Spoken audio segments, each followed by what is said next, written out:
국민들 같은 경우에 그런 상황이고 뭔가 이제 명태균 씨 관련된 사건 같은 경우에도 뭐 제보가 쏟아지는 수준이 아니고 매일 하루가 뭐다 하고 새로운 의혹들이 제기가 되잖아요. 근데 그런 상황에도 불구하고 정권이 외견상으로는 크게 타격을 받지 않는 것 같다는 느낌을 받다 보니까 약간 그 뭐 그런 데서 오는 그런 절망 또는 그런 피해의식들이 있는 것 같습니다. 근데 그 점은요. 제가 뭐라고 감히 근데 약간 노인티를 내고 얘기를 하자면요. 지금 굉장히 잘 가고 있는 상황이죠.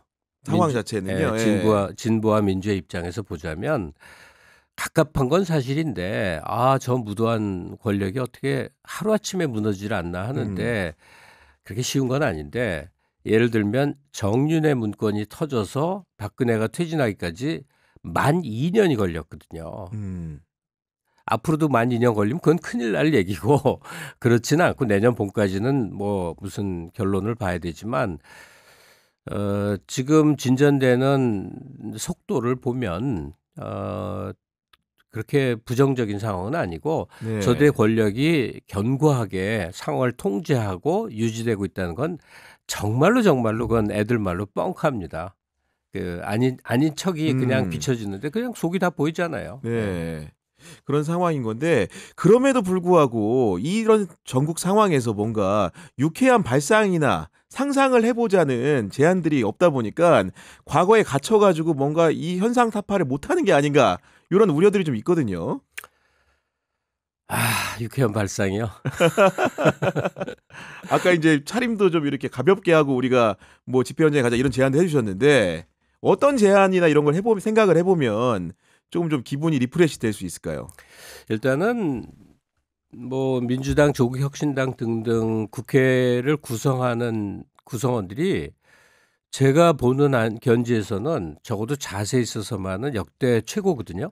그러니까 사실 그 보수 정당과 크게 다르지 않은 사람들이 한 절반 이상 차지하는 가운데 몇몇이 목소리를 내던 과거 야당하고는 달리 음. 지금은 상당히 우수한 자원들이 그러니까 정치 내에서 지금 하느라고 해요. 네. 근데 지금 시민사회의 인제 반응이 문제인데 그 구교영 기자께서는 그 흥 저 최근에 이루어지는 집회 혹시 나가 본 적 있으세요?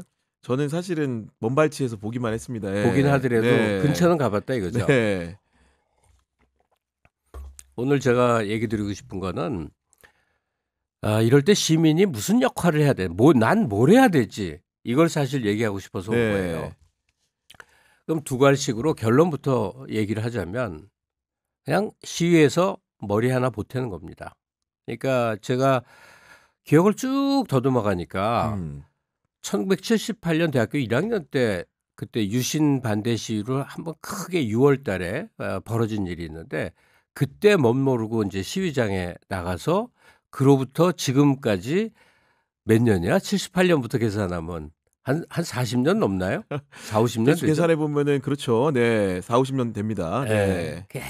계속 말하자면 모든 시위에 참가를 했었어요. 아하하. 모든 시위에. 네. 그래서 어느 시기인가는 가령 뭐 김대중 정부가 들어선다든지 그 이후라든지 했을 때 이제 더 이상은 내가 왜 시위장에 나가야 돼? 이제 시위하지 않는 그런 국민이 되고 싶어. 이런 생각을 해 왔는데 최근에 나가면서 완전히 생각이 바뀌었어요. 내가 시위장에 가서 난 한 번도 지도부 같은 거 해본 일 없어요. 음. 수많은 군중에 하나로 n분의 1로 n분의 네. 1이었어요. 심지어 노무현 대통령 때도 누군가 막 단상 앞으로 나오라고 그러더니 "노." 그러고 나는 노제할 때도 n분의 1로 있었어요. 이런 방식으로 우리가 역사를 만들었구나예요.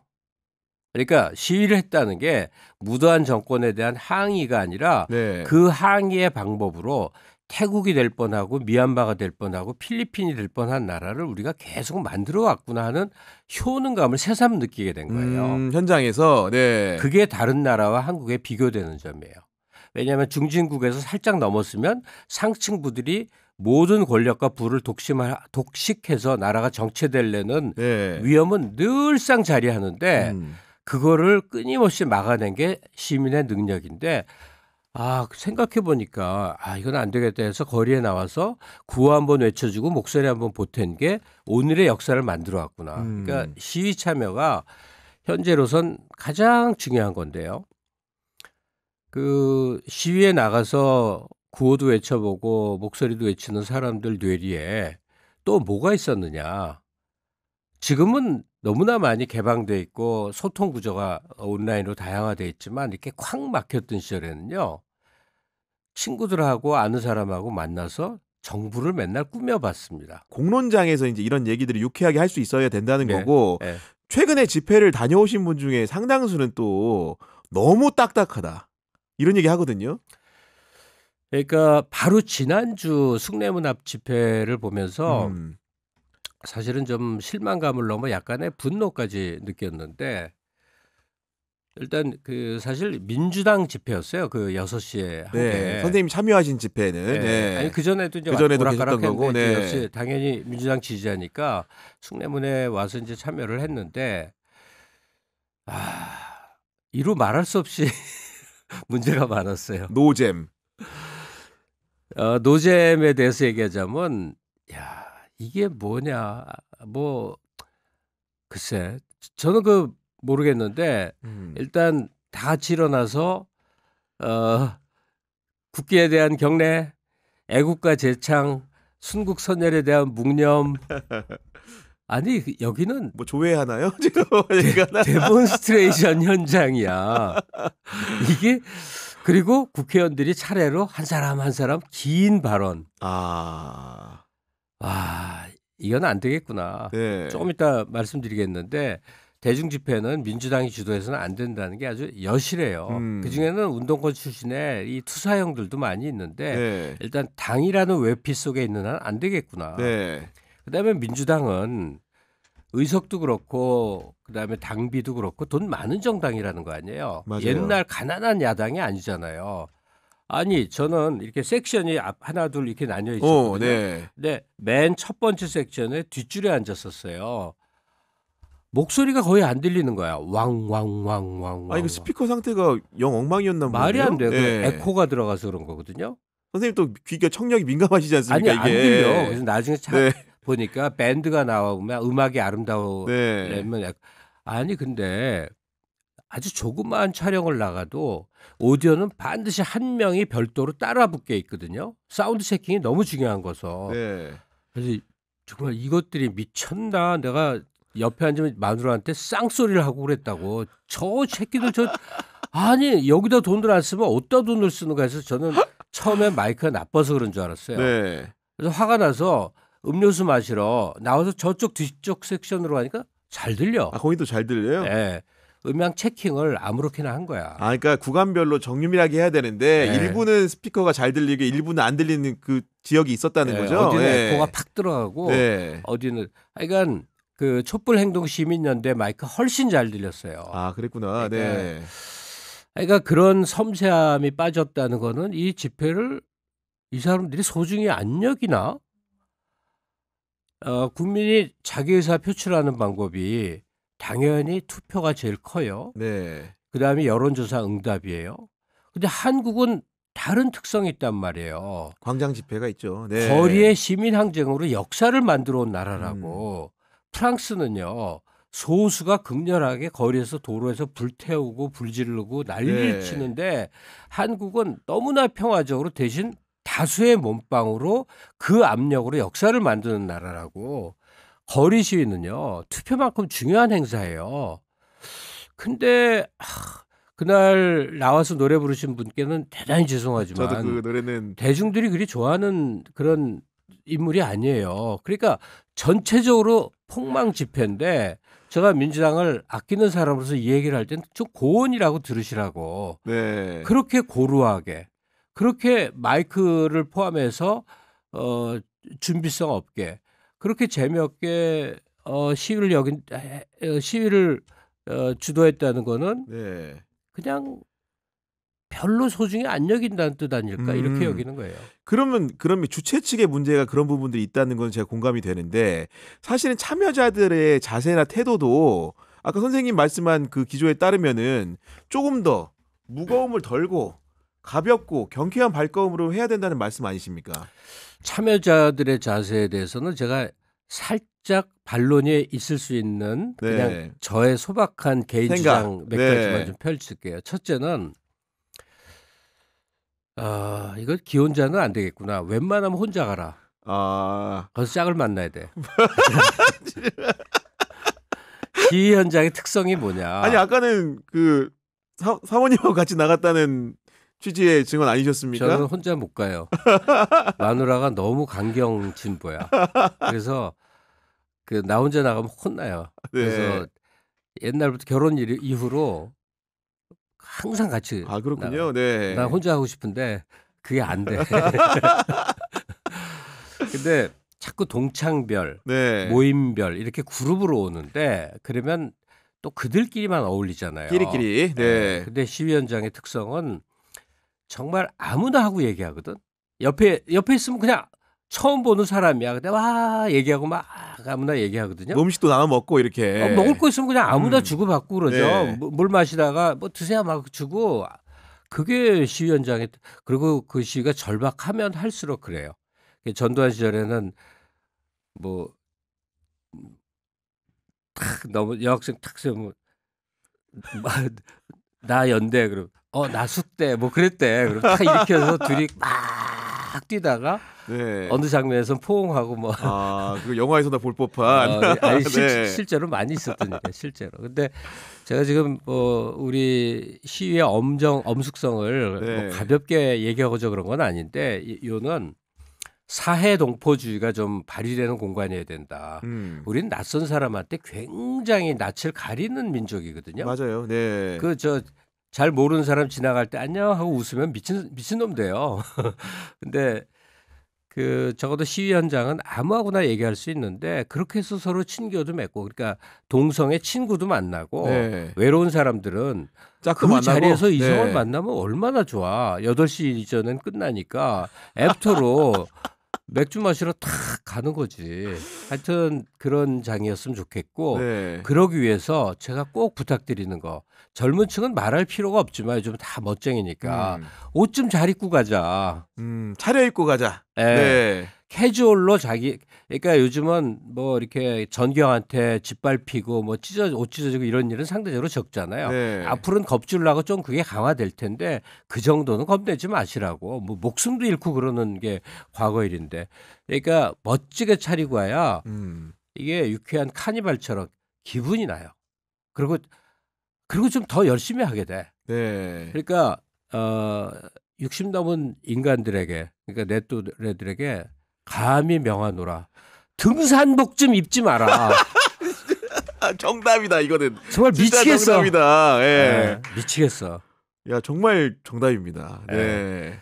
그러니까 정 캐주얼 웨어 마땅한 게 없으면 알리나 테무에서 사세요. 싸. 3만 원이면 자켓 하나 해. 네. 그러니까 한국 문화 K컬처가 여러 부문으로 확장돼 있잖아요. 그중에 K컬처 중에 또 한 부문이 이 시위인데 전 세계 언론이 아직은 안 오거든. 근데 이제 곧 이번 겨울을 경과하는 동안 전 세계 언론이 조망할 때가 올 겁니다. 네. 네.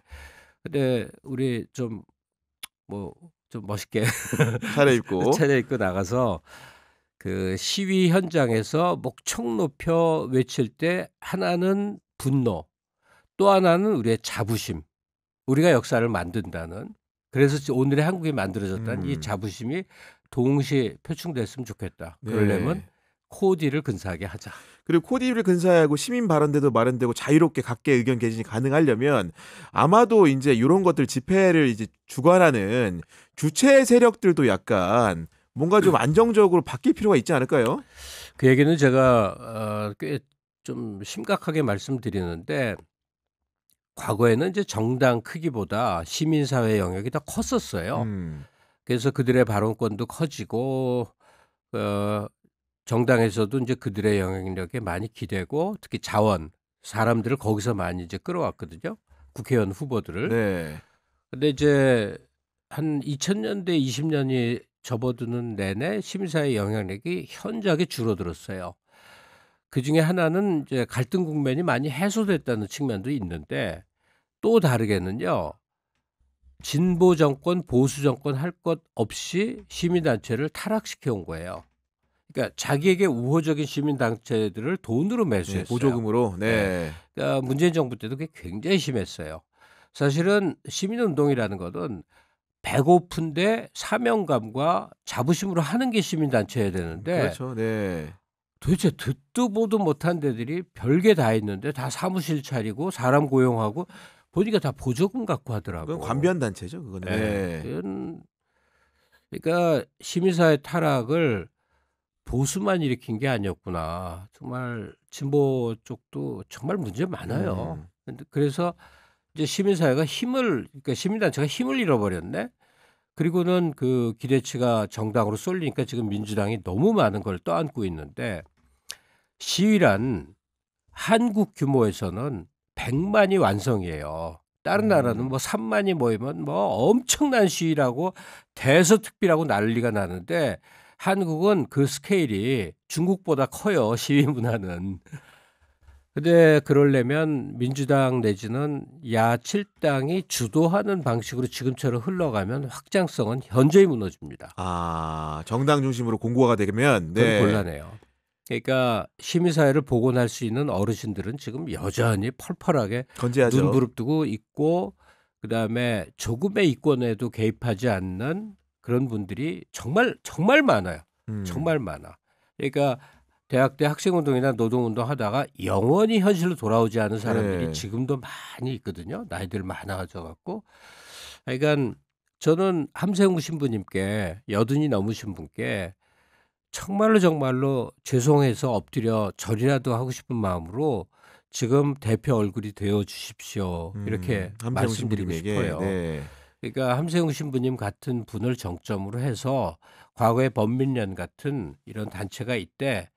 민주당, 참여연대, 또 뭐 조국혁신당, 당과 여러 그 신망 있는 단체들이 동등하게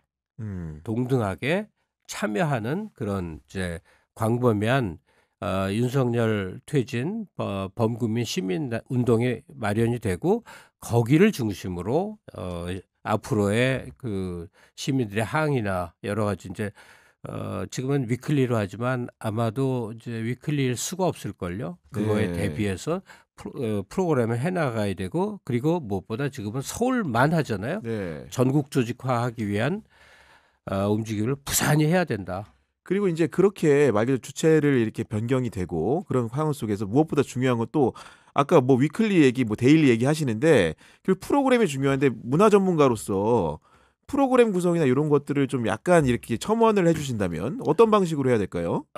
아니 그건 뭐 해볼 건 다 해봤으니까 뭐 새로운 건 없어요. 네. 옛날에 저기 문화부 국장인가 하는 사람이 한번 만나재요. 네. 그러면서 노무현 정부 때지. 네. 그때 돈 많이 주더라 자문비. 그 문화부 정책에 대한 아, 그래요? 예. 자문을 해달래. 그래서 내가 한 3일 정도 정말 열심히 준비해갖고 쫙 얘기를 했더니 네. 하나하나 안 해본 게 없더라고. 아, 이미 다 그 막혔어. 카테고리 속에는 네. 생각해볼 거리도 다 해본 거야. 그래갖고 굉장히 그 진짜 민망했던 기억이 있어. 나는 참신하다고 생각하고 뭐 돈 갔는데. 돌려주신 건 아니죠? 돈은 잘 받았었지. 나는 그 과기처 자문도 했다. 아, 진짜요? 너무 웃기지 않아요? 아, 과학기술처요 당시에? 네. 엉뚱한 시선이 필요했던 거야. 아, 그 부처를 조직을 약간 바꾸기 위해서는 네, 엉뚱한 사람의 네. 발상이 필요했던 거예요. 네. 그러니까 너무 웃기지 않냐고. 지금은 그때는 과기처였지만 지금 과학기술부인가? 그러니까 과기정통부죠 지금은. 과기정통부죠. 네. 그 밖에도 나를 왜 불렀지? 그런 거 꽤 많아요. 네. 공공 건축에 관련돼서 세미나를 하는데 그 세미나 20차례 사회를 제가 다 받았어요. 다 했어. 내가 왜 건축학회 사회를 보냐고. 그러니까 뭔가 새로운 시설을 불어넣는 것이니까 그런 집회도 그래도 하늘 아래 새로운 게 없다고 하지만은 예. 뭔가 새로운 시선과 콘텐츠가 보이기라도 그렇게 해야 되는 거 아닙니까 지금? 예. 그러니까 하늘 아래 새로운 게 없을 정도로 한국의 집회 문화는 다채롭고 많은 실험을 해봤지만 제가 78년 이래 모든 가능한 시위에 다 나가봤다고 그랬잖아요. 정말로 그 시위에 그 뭐라 그러지? 핵심? 네. 시위의 그 이렇게 꽃 뭐 이런 거. 꽃, 예, 시위의 예. 꽃은 시민 발언대예요. 시민 발언대라고. 이게 시위대가 많아지면요. 네. 맨 위에 연단, 대표 연단 아래 밑에 구성원들이 모여서 그 지휘를 따르는 게 아니라 방사형으로 수많은 개별 분집이 연단이 생긴다는 거죠. 만들어져요. 네. 그리고 이게 이제 심화되면 사실 거의 종일 시위로 이루어져요. 맨날 매월 며칠 몇 시 이거는 그냥 총집합의 시간이고 그 전후로도 후로도 이루어지는데 과거에는 정말 감동적인 그런 장소들이 많았어요. 그냥 열악하게 메가폰 하나 쥐기도 하고 네. 마이크 시설 하기도 하는데 시민 발언대가 도처에 만들어지면서 생각지도 못했던 아줌마 아저씨들이 정말 말도 못할 개그를 펼치기도 하고 정말 젊은 친구의 피눈물 나는 하소연도 있고 대개는 10명이 나온다면 6, 7명은 그냥 핏대만 올리고 말을 잘 못하는데 그래도 꼭 몇 명 중에 하나는 건져. 야 이렇게 설득력 있는 말을 하는 사람이 있구나. 저렇게 잘난 놈이 있구나. 네. 듣도 보도 못한 그냥 연희 시민 중에 하나가. 아직은 시위가 활성화되기 전 초입이니까 그런데 이제 시민 발언대 특히 이제 한겨울 추위에 손을 꽁꽁 몰아 할 때 그 다채로운 시민 발언대에서 수많은 목소리들을 쏟아져 나올 것이고요. 지금은 그 개인 매체들이 활성화되어 있기 때문에 유튜브를 통해서 또 다른 경로를 통해서 그 발언들이 여러 형태로 이제 채집이 돼서 네. 유통이 될 텐데 그거는 확장되면 기존 미디어의 역할보다 더 큰 역할도 네. 됩니다. 네, 그럼에도 불구하고 현재의 상황을 돌이켜 보면 사실은 지난 집회에서도 경찰의 여러 가지 그 공권력의 진압 방식이 논란이 되기도 했고 그 명태균 게이트가 계속 언론 보도가 계속되고 있지만 실제로 수사가 어떻게 될지에 대한 의문들도 있는 것이고 거기 더해서 야당도 사실은 뭐 이재명 대표의 사법 리스크라든가 기타 등등의 문제 때문에 일련의 흐름이 조금 낙관적이지 않다는 얘기들도 많이들 하거든요. 네. 근데 이 대표의 재판 결과에 대해서는 네. 어떠한 경우에도 흔들릴 필요가 없다. 어떠한 결과가 나온다 하더라도 일단 이런 정치 판결에 대해서 유죄면 나쁜 사람이었나 보네. 무죄면 억울했구나. 이렇게 판단할 사람 아무도 없습니다. 그거는 보수도 그렇게 생각해요. 그러니까 판결 결과 이제 대법원 판결이 내려져 갖고 대법원 확정으로 정치 활동이 금지된다면 그건 정말 불행한 일이죠. 사실 브라질은 룰라가 그렇게 해갖고 정치 활동이 금지됐다가 다시 했죠. 네. 그래도 그러니까, 네. 되살아나갖고 지금 브라질 잘 나가고 있지 않습니까? 브라질 케이스가 우리랑 지금 거의 네. 완전히 똑같은 그런 건데, 그러니까 이재명 대표에 대한 판결이 전국에 여러 변수는 되겠지만 그냥 민주당의 당대표이자 현재는 진보개혁 진영의 리더로서 선임된 이재명 대표 자체의 위상에는 흔들림이 없어야 될 것 같고요. 그다음에 질문이 뭐였죠? 그리고 결국은 이제 그런 얘기입니다. 그 앞에 이제 길게 했는데 그 시국에 대한 전망 선생님은 기본적으로 앞에 하시는 분들 전망들을 보면은 약간 낙관적인 전망인 것 같은데 실제로는 그 낙관하는 그 장담하는 근거 이런 게 사실 좀 궁금한 거거든요. 일단 시위 진압에 대해서는 그러니까 낙관 전망에 대해서는 좀 두 번째 얘기하고요. 시위 진압 전망에 대해서는요.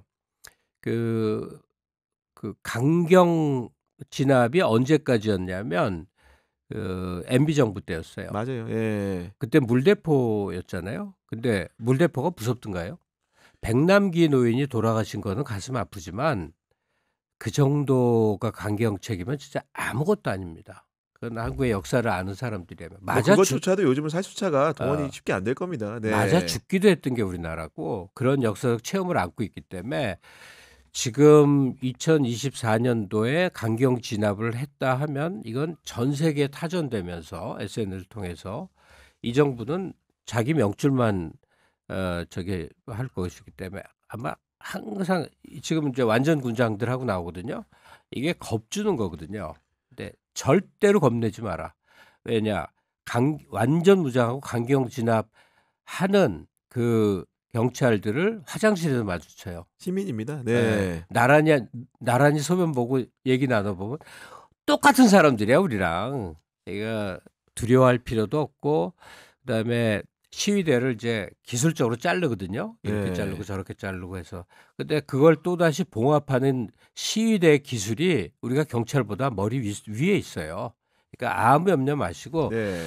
일부 한창민 의원이 이제 그런 것처럼 이제 일부 갈비뼈 골절이 되고. 뭐, 예. 그거는 그 앞으로 계속 그런 식으로는 못 갈 거예요. 강공적으로. 그렇겠죠. 네. 그러면 수명만 당기는 거죠. 그리고 또 민노총 분들은 경찰에 자꾸 저기 싸움을 걸어. 자극을 하는 부분도 있기 때문에. 그 네. 사실 제가 이러면 뭐라 할지 모르지만 좀 불필요한 일이고요. 우리는 쪽수로 이렇게 공룡처럼 바바바바 확장해 나가는 그 전략이기 때문에 숫자로 민다 이런 거고 또 하나 이제 예측할 수 있는 아주 나쁜 그림. 전 눈으로 예전에 목격한 적이 있거든요. 그 저 백색 테러.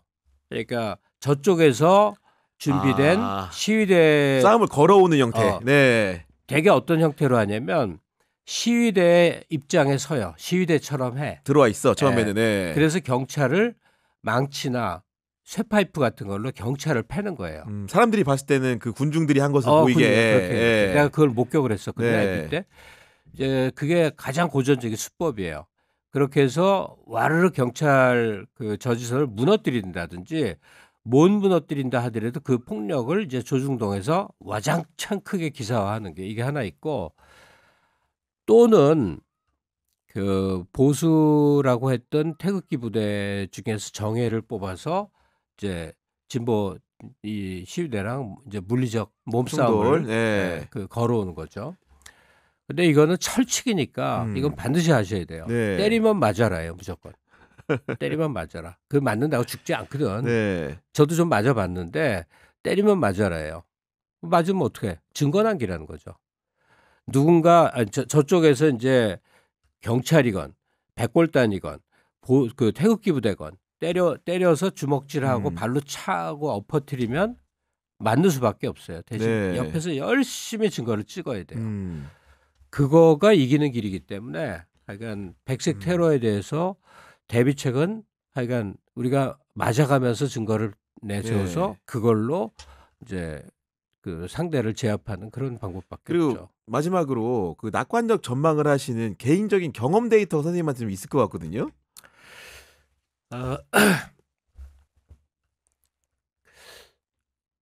과학적으로 얘기하면 설득력이 더 높은데 저도 과학적 데이터를 조금은 이렇게 동원할 줄 아는 인간인데 네. 그러지 않고요. 과기초 강의도 하셨다면서요? 자문을 했다. 자문하니까. 지금 생각하면 말도 안 된다. 아니 과기처에서 나오는 그 잡지에 한 3년 이상 연재도 했다니까. 글도 썼다니까. 지금 생각하면 정말 말도 안 되는데 하여튼 그랬어. 그 우리 이 역사를 보면서요. 가령 그 우리나라 사람이 어떤 사람들인가에 대해서 이제 여러 각도로 이제 생각을 해봐요. 저는 항상 그 서양을 부러워했던 사람이에요. 근데 이제 해외여행이 자유화되면서 이제 실제 서양을 가면 꼭 그런 건 아니었구나. 오리엔탈리즘을 느끼다가 많이 보게 되죠. 근데 우리나라 사람들이 갖고 있는 평균적인 정치의식, 사회의식, 역사의식이란 기준은요. 제가 그래도 약간 직업적 논평가라는 점을 좀 인정해 주시길 바라는데 네. 상당히 높은 나라예요. 상당히 높은 나라입니다. 이 곡절이 많은 나라들이 되게 그래요. 되게. 하여튼 그래서 지금 이 윤체제로 인해서 그 망국적 기운과 더불어 국가가 쇠퇴하는 현장을 그냥 속수무책으로 지켜보면서 체념적 상태에서 오늘 하루 즐거운 쾌락을 찾는 족속은 아니다. 그런 족속은 저 남미에 있고 동아시아에 있어요. 근데 우린 다릅니다. 그러니까 현재 우리는 그 침몰하는 배와 같은 모습을 모든 영역에서 보고 있는데 그중에 그게 제일 민감하게 뜬 눈으로 보이는 사람들이 대학 교수들이에요. 네, 교수들이 지금 성명을 내고 네, 시국 있고 선언에 나선 예, 모양새죠. 네. 이게 소극적 저항 같지만 굉장히 파급력이 큰 음. 거거든요. 그 의외로 이제 스카이 대학들이 아직 목소리 안 나오잖아요. 그건 그럴 리가 없거든요. 그건 뭐냐? 이 사람들은 좀 더 큰 판을 준비하고 때를 있다고. 기다린다. 아니 네. 더 키우려고. 더 네. 큰 판을 하고 있다고 봐야 되는데 이제 지식인 사회가 움직이기 시작하고 경제 현장에 있는 분들, 특히 자영업자들의 이반들, 주식 투자자들, 그다음에 역시나 전 국민의 의사 통합을 시킨 윤석열 통치의 그 장점, 세대 통합이 이루어지고 있다는 점. 나이 든 사람이나 젊은 사람이나 모여 앉으면 윤석열 욕하는 데에는 다 마음에 동감을 하고 있다는 점. 지금 이 분위기에서도 윤 정부가 6개월 내지 길어야 8개월 안에 조기 종식이 안 된다면요. 그다음에는 이민 가야 돼요. 이민 가야 돼요. 그리고 아예 현실에 눈을 감아야 돼요. 근데 그런 나라는 아니라는 경험치적인 것도 있고 데이터도 있고 윤 정부가 이대로 가다가는 정말 결단납니다. 근데 네. 분명히 누구는 이제 5월 안에 봄이 활짝한 5월을 맹춘이라고 그러거든요. 맹춘이요. 예, 네. 예, 용맹하다 할 때 그 맹춘 전에 새 정부 이제 들어선다 그 얘기를 하는데 그걸 믿고 가십시다.